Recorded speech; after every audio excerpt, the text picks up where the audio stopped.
Hi, everyone. Thanks for joining me. As we go over the Gospel of John, we're going to begin that today. And what I'll do is I'm going to begin by reading directly from the book of John. I'm going to read verses 1 through 17 for you. So I'll do that now. And here's my Bible that I have. And let's see. So John starts out, and it says, "In the beginning was the Word, and the Word was with God, and the Word was God. The same was in the beginning with God. All things were made by him, and without him was not anything made that was made. In him was life, and the life was the light of men. The light shineth in darkness, and the darkness comprehended it not. There was a man sent from God, whose name was John. The same came for a witness, to bear witness of that light, that all men through him might believe. He was not that light, but was sent to bear witness of that light, that was the true light, which lighteth every man that cometh into the world.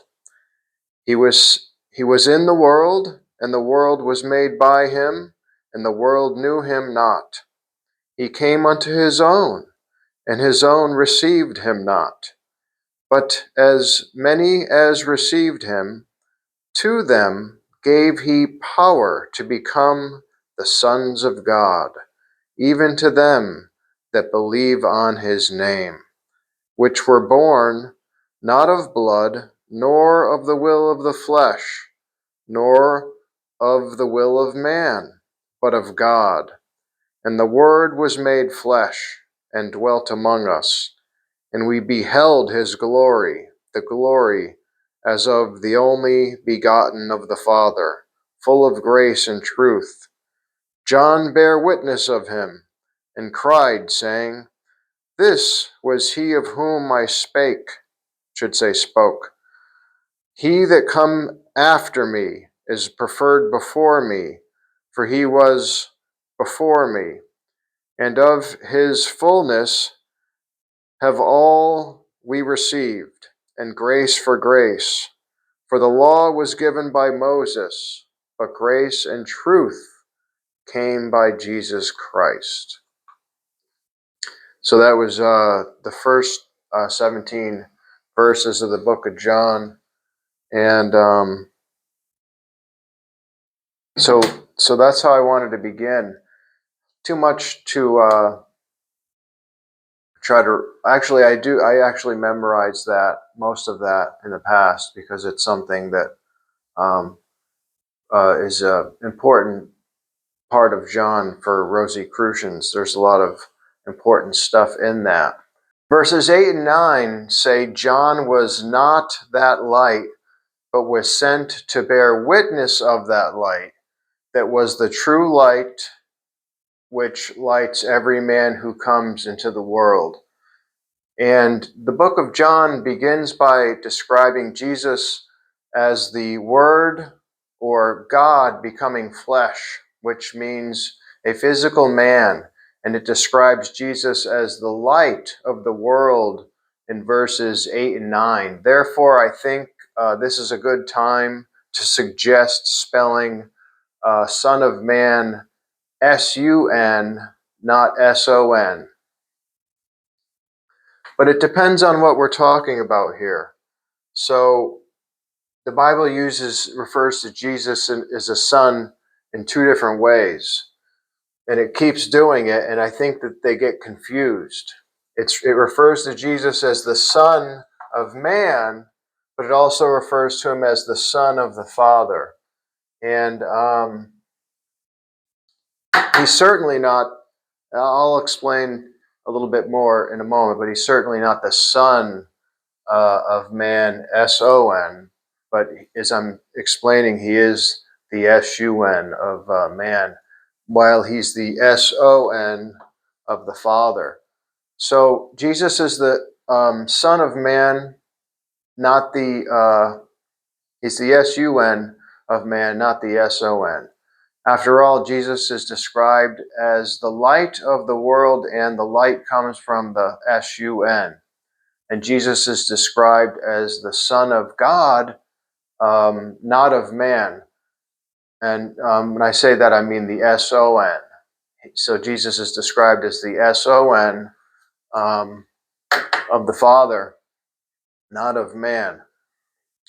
So when you think of Jesus as the Son of Man, it's S-U-N. This will give you a more correct understanding of Jesus and the Gospels. So Jesus' disciples were John's disciples first. Andrew, for example, was a disciple of John the Baptist, not to be confused with the Apostle John the Evangelist, also known as the beloved disciple. So just to clarify, there's two major Johns. There's John the Baptist, and then there's John the Evangelist. And the Gospel of John is, when they make the reference to John, and the name, the Gospel of John, is a reference to John the Evangelist, the Apostle John. So, verse 35,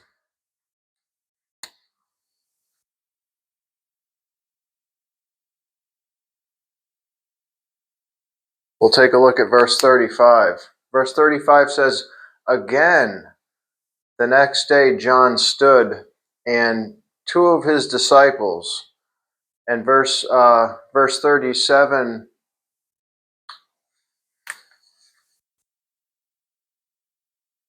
verse 37 says, "And the two disciples heard him speak, and they followed Jesus."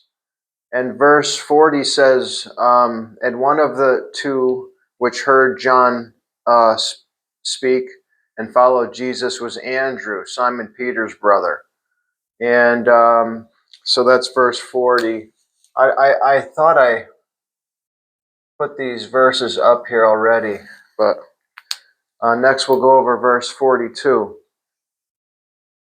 So in verse 42, Jesus tells Simon he will take the new name Cephas. Philip and Nathanael also begin to follow Jesus in chapter 1, so that by the end of chapter 1, Jesus has four disciples: Andrew, Cephas, Philip, and Nathanael. Next, we're going to move into chapter 2 of the Gospel of John. We'll talk about the wedding of Jesus and Mary. Of course, this is a Gnostic, Rosicrucian Bible study. It's Rosicrucian, so it's going to be very different than what you would learn if you went down the street to the local church. Churches are like McDonald's. There's one on every corner. So that Jesus and Mary were married is part of the Rosicrucian teachings, and as you will see in a moment, this is supported by the book of John. But first, let me bring your attention to the Knight Templars.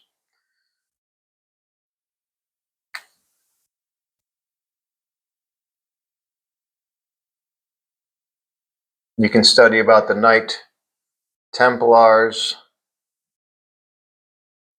in history, the real Knight Templars in history.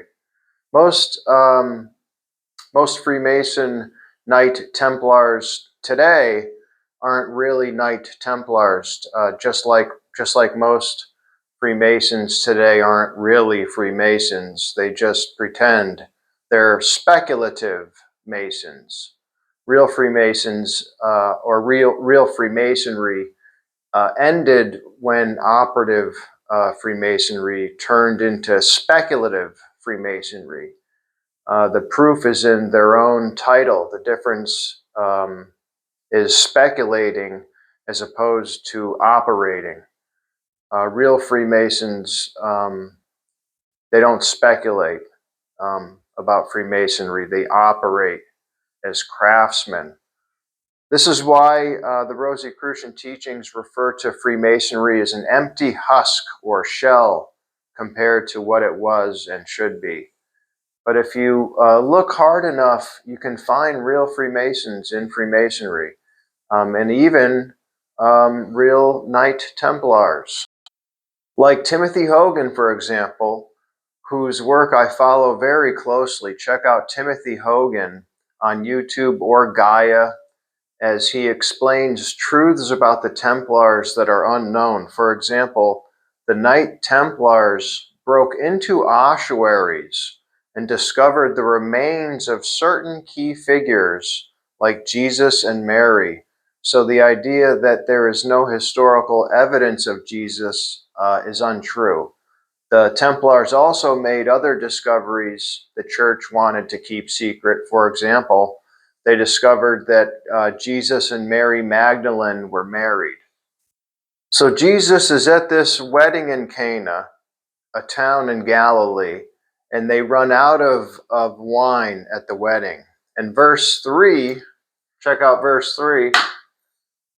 Verse 3 says, "And when they wanted wine, the mother of Jesus told him they have no wine." So let's stop and think about this for a moment.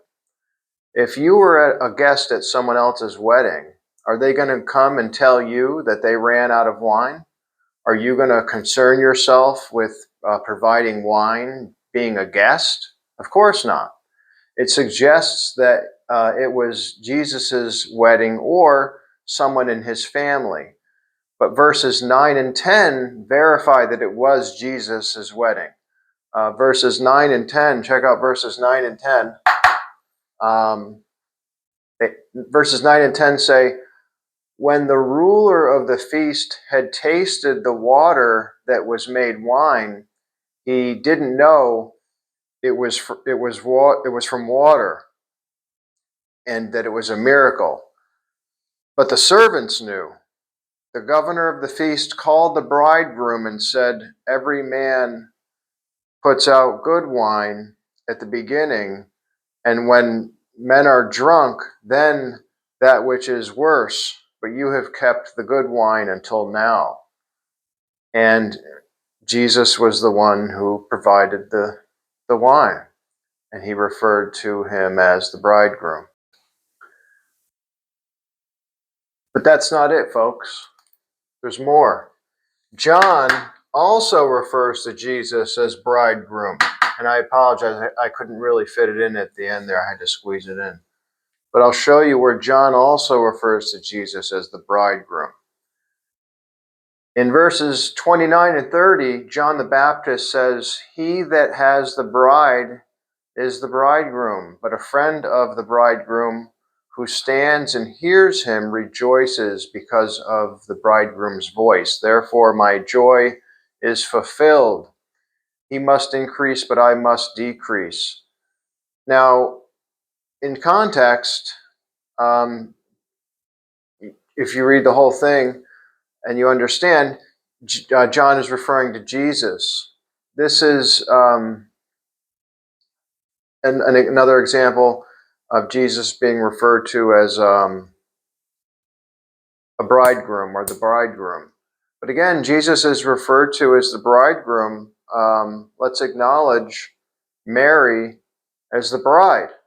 Mary is a key figure, but we know the least about her out of all the figures, the key figures. It seems as though we know the least about Mary. And but we're going to be talking a lot about Mary now.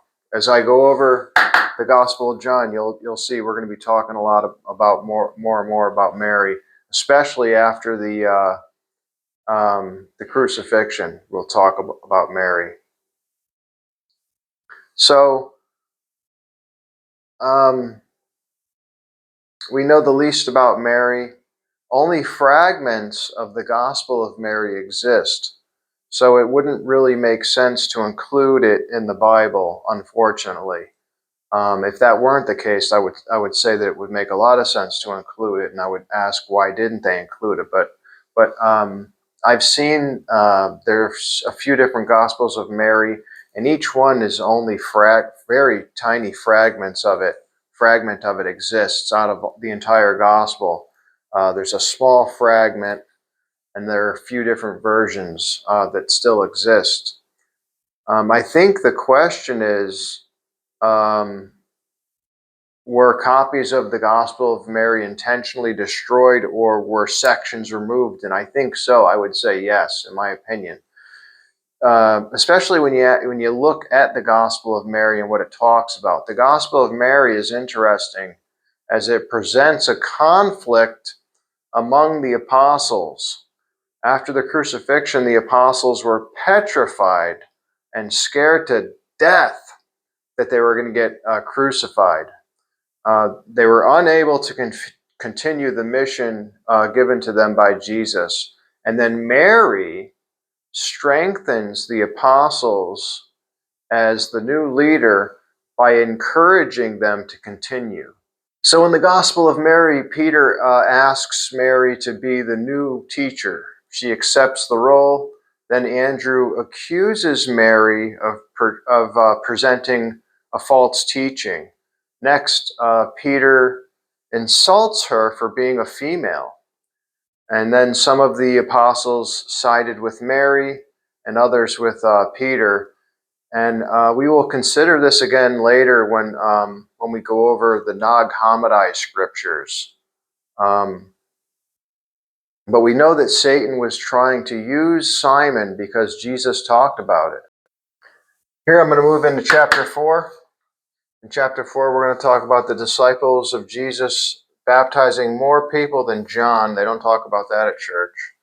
And we're going to talk about the Samaritans acknowledge Jesus as Christ, which is amazing, considering that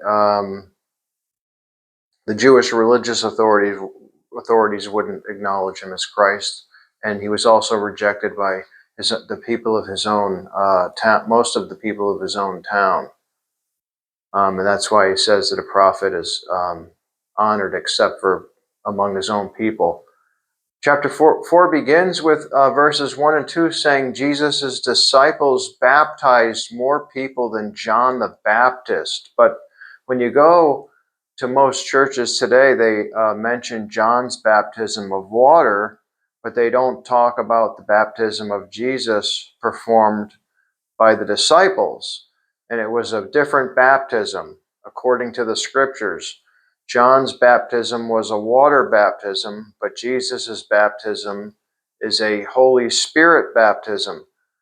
When you go to church today, they're happy to lower you down into the water and dip you in the water for the baptism of John, but they don't talk about the baptism of Jesus. And the disciples mentioned here at the beginning of chapter 4, as well as in John chapter 1, verse 33.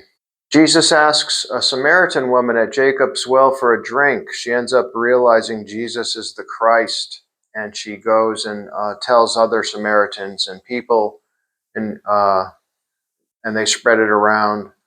And then if you look at verses 41 and 42, in verses 41 and 42, the Samaritans accept Jesus as Christ, even though most Samaritans were not Jewish. And those who were Jewish were not accepted by the Jews. And I just wanted to point it out how interesting it is and ironic it is that the Samaritans acknowledged Jesus as Christ, but the Jewish religious authorities won't.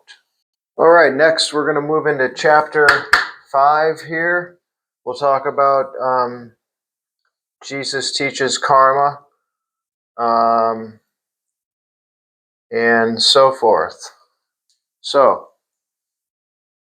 in chapter 5, there's a man who can't walk, and he is waiting to be healed at the pool in Bethesda. And Bethesda means house of healing or house of mercy. It's a Hebrew word, and meaning house of healing or house of mercy. And so there's a man who's he can't walk, and he's waiting to be healed at the pool in Bethesda. Bethesda has 5 porches at this pool of healing, where paralyzed people would gather, and then once a year, they believed that an angel would come down and stir the waters, and then after which the first person to enter the pool would be healed. Sounds like a cruel prank, having paralyzed people dragging themselves and crawling to be healed, and then telling them only the first one in the water would be the winner, who would be healed, so that they could race and try to scramble, even though it's so difficult for them to do so. You have to almost envision that as being some kind of a scheme or scam. So Jesus comes along and he sees this man waiting by the pool, who's been paralyzed. And certainly this man is real and is hoping for a miracle. And Jesus is certainly real. And so he sees this man who's been paralyzed for 38 years, and Jesus heals him. Then in verse 14, Jesus tells the man he healed to sin no more, or something worse than being paralyzed will happen to him next time, which is the law of karma. That's the law of karma. And as you will see in the Gospel of John, Jesus taught the law of karma, which often manifests during a person's next life. We're going to go over verses 28 and 29. We'll talk about the resurrection. Verses 28 and 29, Jesus talks about the resurrection and says, all who are in their graves shall hear his voice, and they that have done good shall go to the resurrection of life, and they that have done evil to the resurrection of the damnation. So there's 2 resurrections, Jesus said, and Jesus isn't talking about dead people breaking open their caskets and digging their way up to the surface and then wandering around like zombies. That's not what Jesus said, and that's not supported by the Gospels. Zombies might be fun in a video game, but when you think of resurrection, it's a rising, not a digging your way up. Your spirit rises from death. It's called resurrection. Remember, in previous Gospels, Jesus explained that in the resurrection, people are not married because they are no longer human, but they're like angels at that point. They've become like angels. But beware, Jesus warns of another resurrection, the resurrection of damnation and punishment for those who do whatever they want, thinking that their sins are forgiven. And we're going to go over verses 44 through 47 as well. I added that on the whiteboard. And also, during chapter 5, this is when the Jewish religious authorities decide that they want to kill Jesus for a few different reasons. One of them being that he healed somebody on the Sabbath, and they didn't think that was right. So the Jewish religious authorities decide to kill Jesus for healing a man on the Sabbath. and they don't accept Jesus or recognize him as Christ. And there's this big major conflict between Jesus and the religious authorities that cannot be reconciled, as the religious authorities were under the authority and influence of Satan rather than Yahweh.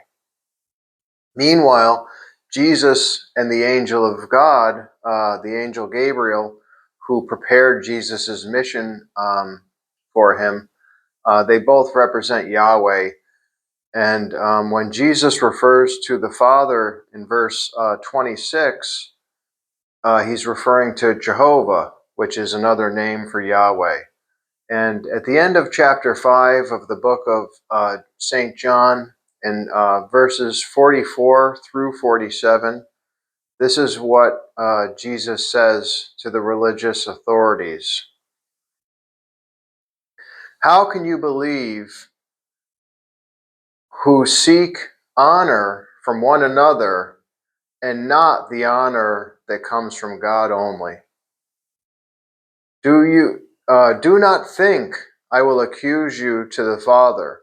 The one who accuses you is Moses, who you trust. For if you believed Moses, you would have believed me, for he wrote of me. If you don't believe his writings, how will you believe my words? And so that's what Jesus said to the Jewish religious authorities. What we'll do is, that's going to do it for today. We will continue, however, next week, and I hope you'll join me then. Thanks for watching.